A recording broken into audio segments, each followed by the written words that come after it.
Oke, selamat datang. Di sini kita akan ngobrolin soal investasi saham, khusus banget buat kamu yang mungkin masih pemula. Kita akan jawab pertanyaan yang paling dasar. Kenapa sih kita harus repot-repot mikirin investasi saham? Yuk, kita mulai dari sebuah pertanyaan yang kelihatannya sepele. Nah, ini pertanyaan pertama nih.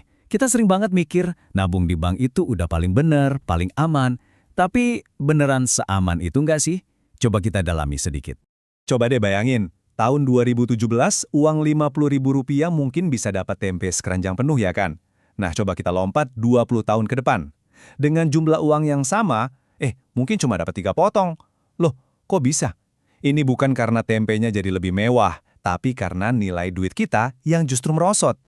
Nah, fenomena inilah yang kita kenal sebagai inflasi. Anggap aja inflasi ini musuh dalam selimut buat tabungan kita. Dia itu pelan-pelan, tapi pasti, makanin nilai uang yang udah susah payah kita kumpulin. Jadi intinya gini, cuma nyimpen uang di bank itu sama aja kayak ngebiarin uang kita kalah perang sama inflasi. Oke, kalau masalahnya inflasi, terus solusinya apa dong?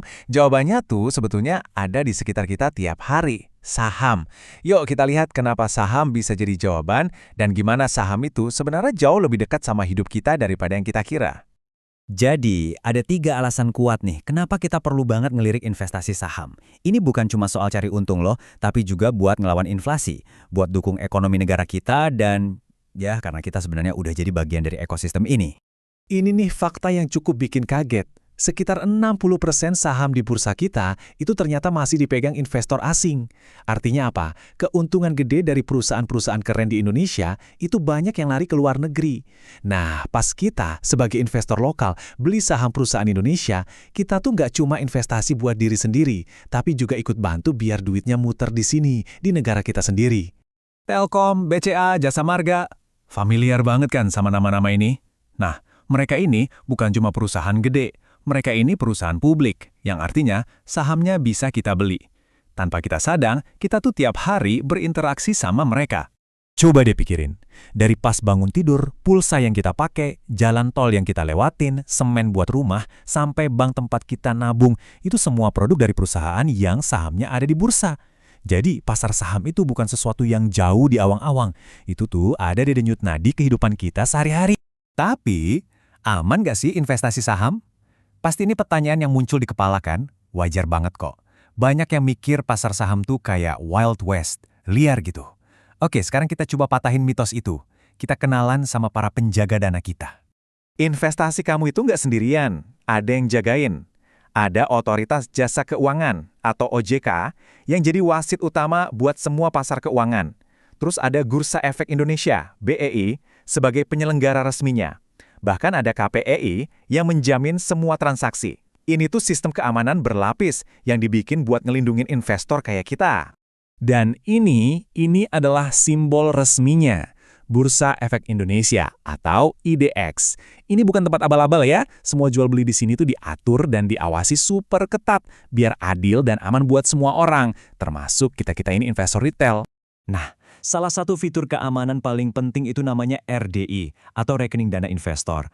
Ini wajib loh, jadi ini tuh rekening bank atas nama kamu sendiri, dan rekening ini pisah sama rekening perusahaan sekuritasnya. Artinya, duit yang kamu setor buat investasi nggak akan kecampur sama duit operasional perusahaan. Ini penting banget buat ngurangin risiko dana kita disalahgunain.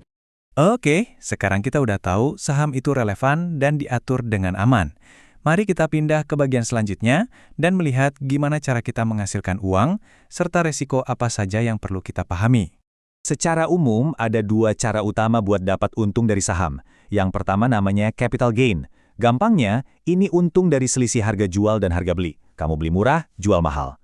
Yang kedua, dividen. Ini adalah bagian dari keuntungan perusahaan yang dibagikan ke para pemilik saham, termasuk kamu.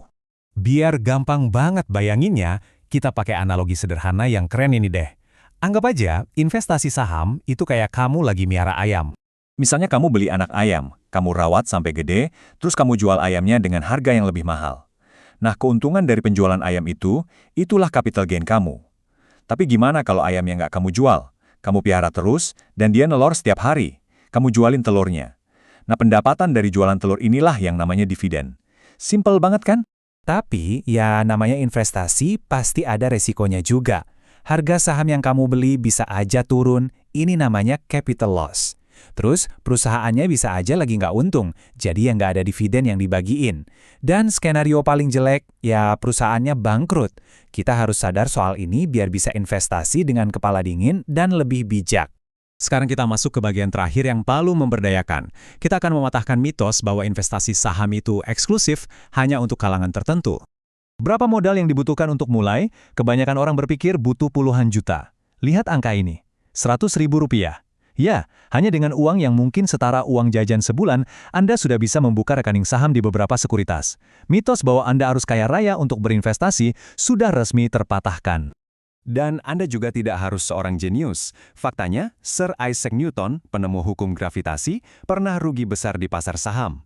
Ini membuktikan bahwa investasi bukan hanya soal kecerdasan akademis, tapi lebih kepada kecerdasan mental, kesabaran, dan kemauan untuk belajar. Seperti kata Mark Cuban, mengikuti pasar saham itu seperti menyaksikan sebuah drama yang menakjubkan. Ada naik, ada turun, tapi selalu ada cerita dan pelajaran di dalamnya. Ini adalah perjalanan yang menarik. Jadi saya akan akhiri dengan pertanyaan ini. Setiap hari, Anda adalah konsumen dari puluhan perusahaan publik. Pertanyaannya adalah, kapan Anda akan beralih dari sekedar menjadi konsumen, menjadi seorang pemilik? Pikirkanlah.